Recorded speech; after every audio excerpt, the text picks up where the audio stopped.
नमस्कार, मैं हूं प्रीति सिंह और आप देख रहे हैं संस्कृति यात्रा, जहां हम आपको लेकर चलेंगे भारत की विविध और समृद्ध सांस्कृतिक परंपराओं की अनोखी यात्रा पर। मुखौटा ये शब्द सामाजिक परिप्रेक्ष्य में हमेशा से कटाक्ष का प्रतीक रहा है। लोगों का मानना है कि आपकी हकीकत आपके चेहरे पर भी नजर आनी चाहिए और ऐसा नहीं होने पर कहा जाता है कि आपने मुखौटा लगाया हुआ है। कला की दुनिया में इससे बिल्कुल अलग है और मुखौटों का निर्माण कलाकारों की अपनी खूबी होती है। मुखौटा अपने आप में एक विशिष्ट कला है। मुखौटा बनाना भी और इसे पहनकर अभिनय करना भी। आज की हमारी यात्रा है पश्चिम बंगाल के दक्षिण दिनाजपुर जिले की, जहां की रजवंशी जनजाति की एक अद्भुत सांस्कृतिक परंपरा है मुखा नाच। ये बंगाल का सबसे लोकप्रिय मुखौटा नृत्य है, जो न केवल लोक कलाओं की एक जीवंत मिसाल है, बल्कि कृषि आधारित समाज की समृद्धि और शांति की कामना से जुड़ा एक उत्सव भी है। एक उत्सव के दौरान मुखौटों के जरिए देवी देवताओं के रूपों को सजीव किया जाता है और उन्हें लोक कथाओं और मौखिक परंपराओं के साथ प्रस्तुत किया जाता है। मुखा नाच नृत्य मुख्यतः चैत्र माह में मनाए जाने वाले गाजन उत्सव का हिस्सा होता है, जो कृषि और प्रकृति के साथ रजवंशी समाज के गहरे जुड़ाव को दर्शाता है। दूसरा प्रमुख अवसर होता है दीपावली की रात, जब काली पूजा के दौरान ये परंपरा पुनः जीवित होती है। तो आज के विशेष में आइए देखते हैं इसी पर आधारित film the faces of God के कुछ अंश।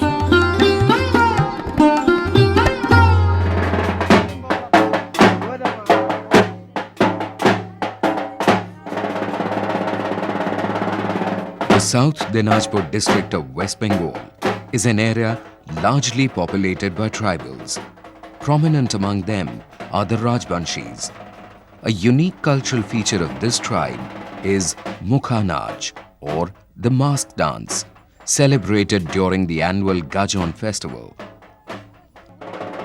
Rajbanshis form a major part of the population in Dinajpur. They believe that they are the original inhabitants of the northern part of West Bengal. The origin of the Rajbanshis is shrouded in mystery. It is said that they belong to the great Bodo family that entered India in the 10th century BC from the east, settled on the banks of the river Brahmaputra, and gradually spread over Assam and the whole of Bengal. The term Rajbanshi literally means descendants of the royal family. According to a legend, King Shastrarjun stole the wish-fulfilling cow Kamdhenu from sage Parshuram's father Jamdagni. Parshuram killed the king and brought Kamdhenu back. Seeking revenge, Shastrarjun's sons killed Jamdagni when he was in meditation. Enraged at their immoral deed, Parshuram vowed to wipe out the entire Kshatriya population. Fleeing from the sage's fury, it is believed that some Kshatriyas sought refuge here. The majority of Rajbanshis are agriculturalists. Naturally, most rituals of this agrarian community bear some relation to agriculture. Halua Haluani, the plough dance, is a celebration of prosperity and joy. It depicts humorous interactions between a farmer and his wife. The same mask makers who make the masks for the Mukha Naach create the masks for this performance too. As an agrarian society, the fortunes of Rajbanshis are linked with the rains. The entire socio-economic life of this area depends on it. So, the uncertainty of the rains reasonably plays on their minds. During Gajon, Shiv, who represents the village deity, is worshipped as Dharam Thakur. He takes care of the mundane matters of the community, maintaining its dharma, the religion of man. He is invoked to bring the rains and prosperity. Kali, a form of his consort Parvati, is worshipped as Mother Earth. Kali, in fact, is considered the supreme goddess in this area. It is believed that life originated with the union of Shiv and Adi Shakti, the supreme goddess. In a way, Gajon is symbolic of this union, the creation of life. Mid-April marks the end of Chaitra, the last month of Bengali calendar. The scorching summer heat is at its peak. Mother Earth lies in great agony, waiting for the rains to bring her some comfort. It is time for Gajon. A good crop needs a good rain. Man pleads with the skies through ritual. A key aspect of the Gajon festival is Mukhanaj, or the mask dance. The masks are treated as gods and hence considered as enlivened. But these faces of God have no body or limbs and are therefore unable to move on their own. To please the gods, Bhakt or the devotee offers his mortal body to the masks. But the human body must undergo rigorous purification before it can be offered to the gods. For the entire month of Chaitra, he lives on alms, does not shave, has uncooked food, wears unstitched clothes, and sleeps on the floor. His spirit takes precedence over his body. The celebrations begin and include the gods too.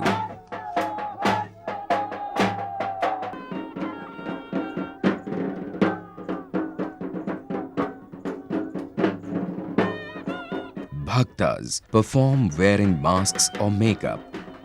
They disguise themselves as Kali to attract Lord Shiv. Dancers perform alone or in groups to the accompaniment of flutes and drums.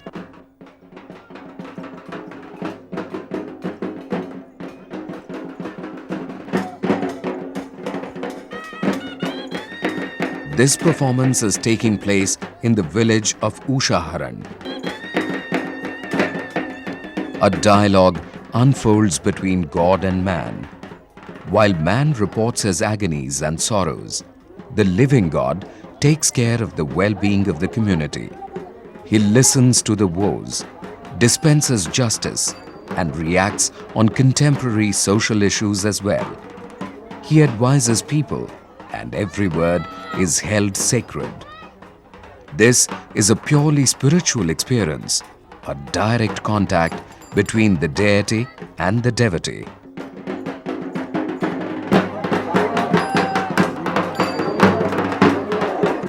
All celebrations of Gajon conclude on Ambubachi, the 9th day of bright half of the moon, which falls in the Bengali month of Ashar, mid-June. The monsoons have set in.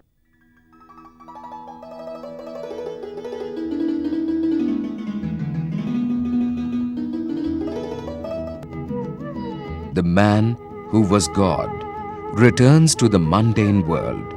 Budu Roy, a landless laborer, returns to the task of earning his daily bread. Man creates many faces of the god. The masks are used for performance as well as non-performing purposes. There are some masks which do not have openings in the eyes. These are used for offering at the thans, as the Rajbanshi places of worship are known. The performance masks are made of wood or sholapith. These are light and comfortable, with strings attached to secure it on the face. These are made by Malakars, the traditional flower decorators.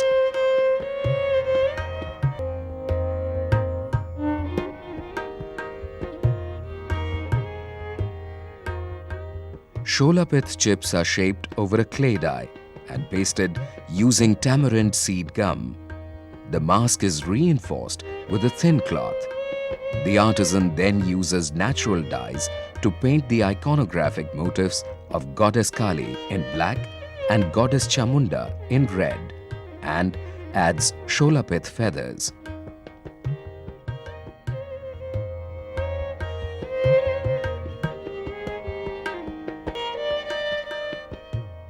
The wooden masks are created by the traditional carpenter castes called Sutradhar. He receives a cloth and prasad along with the auspicious amounts like rupees 51, 101 and so on. Each mask is made from a single piece of wood, softened in boiling water and soaked overnight before carving. carving proceeds directly, with no guidelines drawn beforehand. The surface is then smoothened and painted. The icon of each deity has an individual color scheme.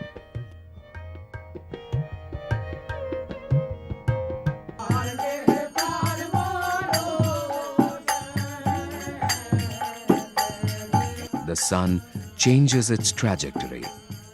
The earth, parched in summer heat, awaits the drop of rain again. Time goes on. Season changes. Monsoon gives way to winters, and winters give way to summers. Man waits for the raindrop. The face of God waits for man.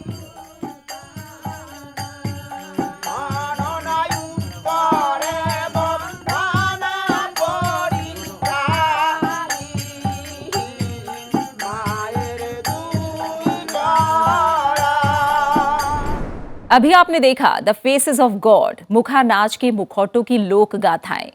धार्मिक अनुष्ठान और उसकी समृद्ध मौखिक परंपरा पीढ़ी दर पीढ़ी जीवित रही है। हर मुखौटा अपने आप में एक कहानी कहता है और हर नृत्य में छुपा होता है एक सामाजिक और आध्यात्मिक संदेश। अब हम अपनी संस्कृति यात्रा के अगले पड़ाव की ओर बढ़ते हैं। राम एक, लीला अनेक। पूरे भारत में रामलीला मंचन और रामकथा वाचन की विभिन्न शैलियां प्रचलित हैं और इस क्षेत्र में कई लोक कलाकार समूह काम करते हैं। इनमें से एक है मांगड़ियार। मांगड़ियार को पश्चिमी राजस्थान के एक लोक संगीतकार समुदाय ने जीवित रखा है। खास बात यह है कि एक मुस्लिम समुदाय है ये, लेकिन इनकी संगीत परंपरा में हिंदू देवी देवताओं और पौराणिक कथाओं का भी समावेश होता है।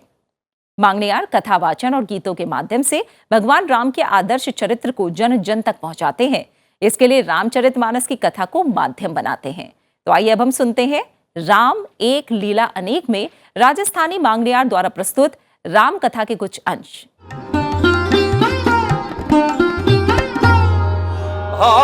दशरथ तो की ज्ञान किया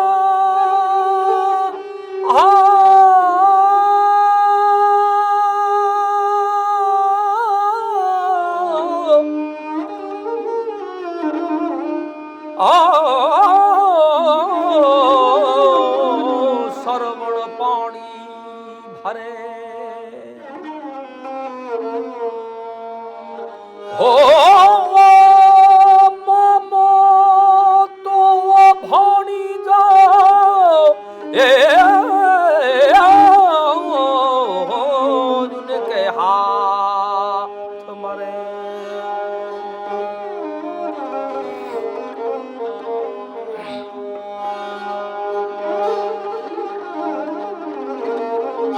हो सबोजी दिन हो तन एक समान, सबोजी दिन हो तन एक समान। एक दिन राम जिले में को लक्ष्मण पूछत वेद विवान। एक दिन राम जिले में को लक्ष्मण एक दिन राम जिले में को लक्ष्मण पूछत वेद विवान।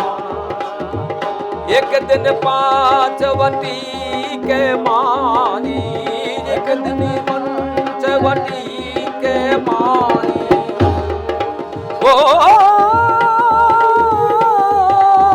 रुदन करत युदे आन सबोधी दिनी होतन एक सा, आन सबोधिनी होतन विकट भाई पूरा बेकी करणी। विकट भाई वो पूरा बेकी रे करणी।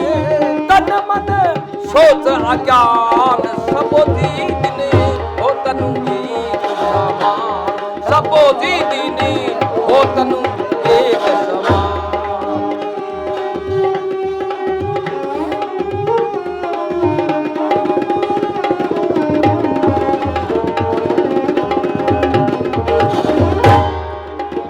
एक दिन राजा हरिचंद के घरो संपत्ति मेरी समान। एक दिन राजा हरिचंद के घरो संपत्ति मेरी समान।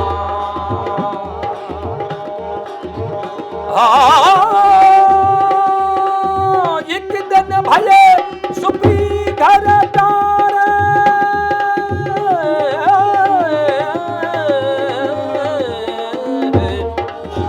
एक दिन भये सुपी घर प्यारे, अमर हरत मसान सबो दीदनी होतन एक समान। सबो दिन होतन एक समान।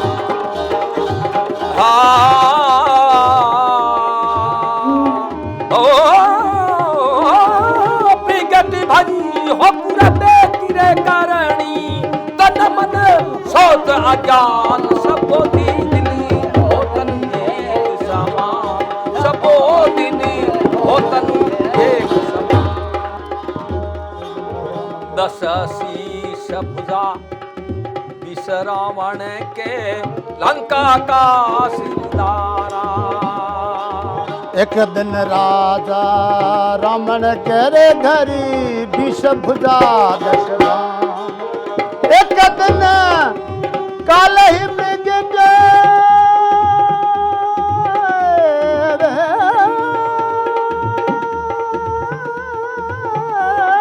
एक दिन काल सोई पग लंबा करे तौन सबोरी दिन होतन एक समान। सबोरी दिन होतन एक समान। प्रगट गई रे पूरा बेगिरे करणी रे, प्रगट गई रे पूरा बेगिरे करणी, तन मन होत ज्ञान सबोरी दिन होतन एक समान।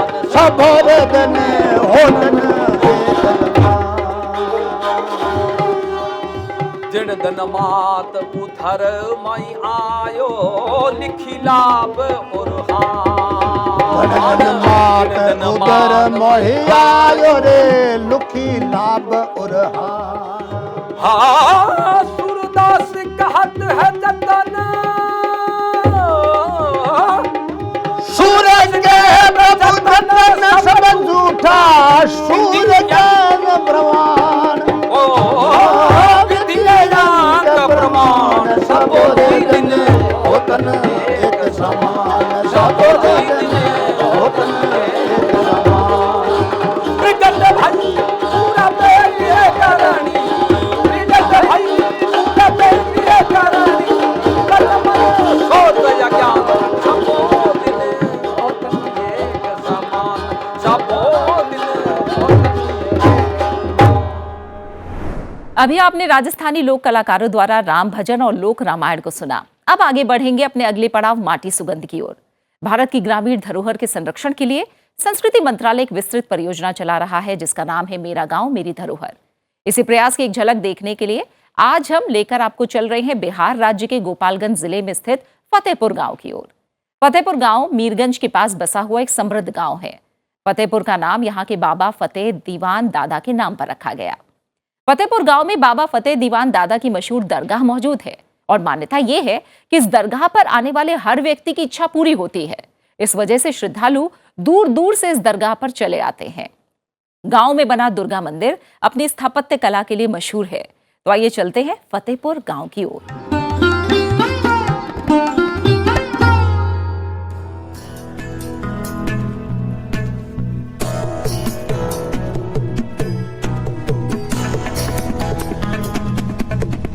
बिहार के हथुआ राज की प्रसिद्धि दूर दूर तक फैली हुई थी। हथुआ राज अपने आलीशान महलों और रुतबे के लिए जाना जाता था। इसी हथुआ राज का एक महत्वपूर्ण गांव है फतेहपुर। इस गांव में बच्चों की शिक्षा के लिए 3 प्राथमिक विद्यालय और 2 मध्य विद्यालय भी मौजूद हैं। 5 सरकारी स्कूल के अलावा इस गांव में 2 प्राइवेट स्कूल भी मौजूद हैं। फतेहपुर मीरगंज के पास बसा हुआ एक समृद्ध गांव है। फतेहपुर का नाम यहाँ के बाबा फतेह दीवान दादा के नाम पर रखा गया है। फतेहपुर गांव में बाबा फतेह दीवान दादा की मशहूर दरगाह मौजूद है। यहां मान्यता है कि इस दरगाह पर सभी की इच्छाएं पूरी होती है। इस वजह से श्रद्धालु दूर दूर से इस दरगाह पर आते हैं। हथुआ राज्य की भव्यता को दिखाता है गांव में बना दुर्गा मंदिर। अपनी स्थापत्य कला के लिए मशहूर इस दुर्गा मंदिर में बहुमंजिला कला देखने को मिलती है। बिहार के गोपालगंज में बसा ये गांव हथुआ राज्य की भव्यता आज भी अपने में समाहित किए हुए है और इसके साथ ही ये अपने स्थापत्य कला की वजह से एक खास जगह रखता है। तो ये थी आज की हमारी संस्कृति यात्रा। आशा है आपको पसंद आई होगी। इस कार्यक्रम को लेकर आपके सुझाव हमारे लिए बेहद महत्वपूर्ण है। अपने सुझाव हमें जरूर भेजें। हमारा ईमेल आईडी है sanskriti.ignca@gmail.com। आपसे फिर होगी मुलाकात सनसेट टीवी पर अगले हफ्ते आज ही के दिन इसी समय संस्कृति यात्रा के अगले एपिसोड में। तब तक के लिए नमस्कार और चलते चलते देखिए हाल ही में हुए सांस्कृतिक आयोजनों की झलकियां। जहां आस्था होती है वहां कला भी खिल उठती है। जब भक्ति सुर का संगम होता है नृत्य की लयताल से, तो निर्मित होता है एक दिव्य वातावरण। भवलीला। गुजरात के पावन तीर्थ सोमनाथ में भी कुछ ऐसा ही अनुपम दृश्य उपस्थित हुआ।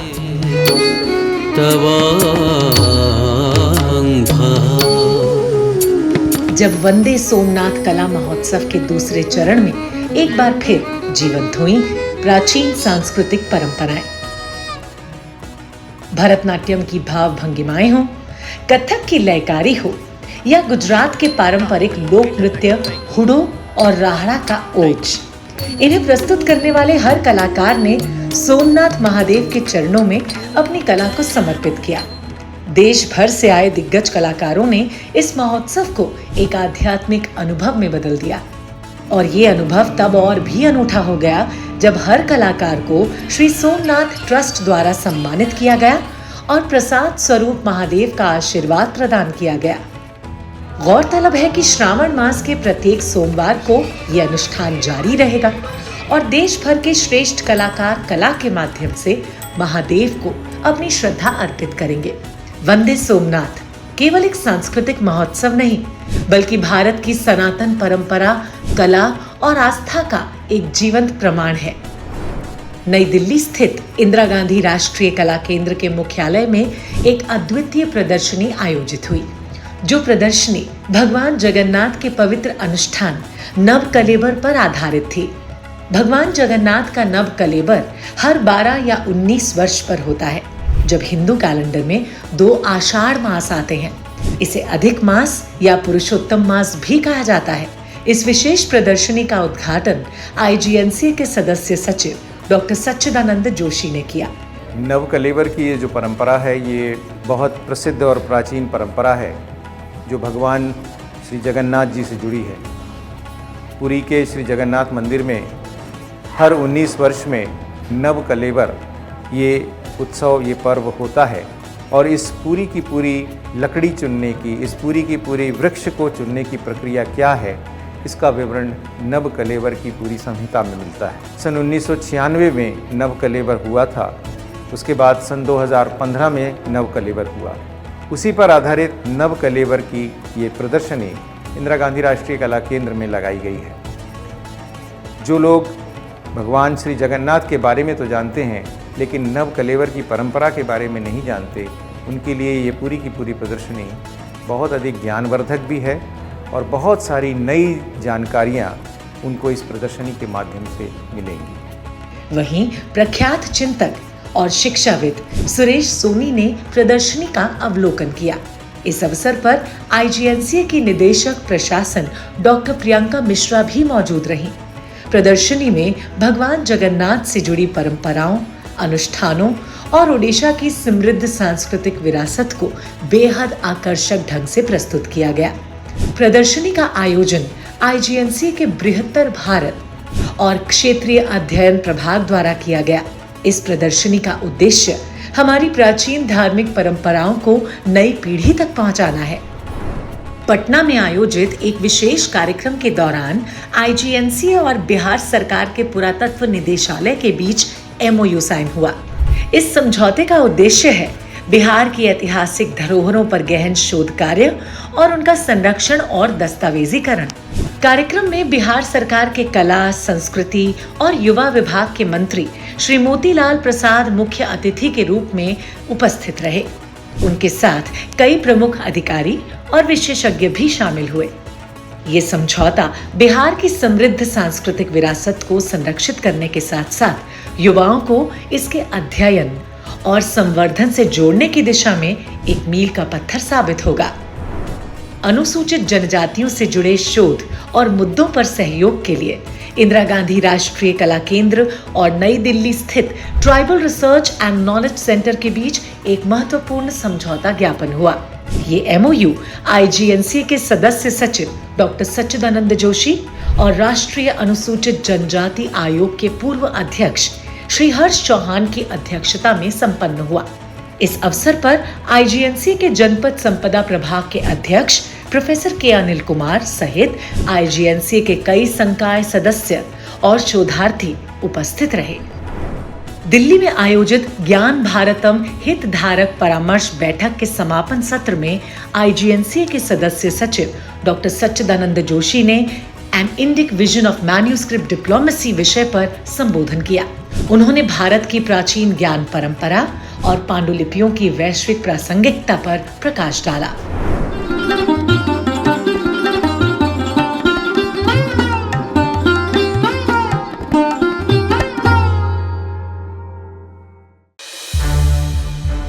संसद टीवी के और भी प्रोग्राम्स देखने के लिए सब्सक्राइब करें हमारा YouTube चैनल और हाँ, इन्हें लाइक और शेयर करना ना भूलें।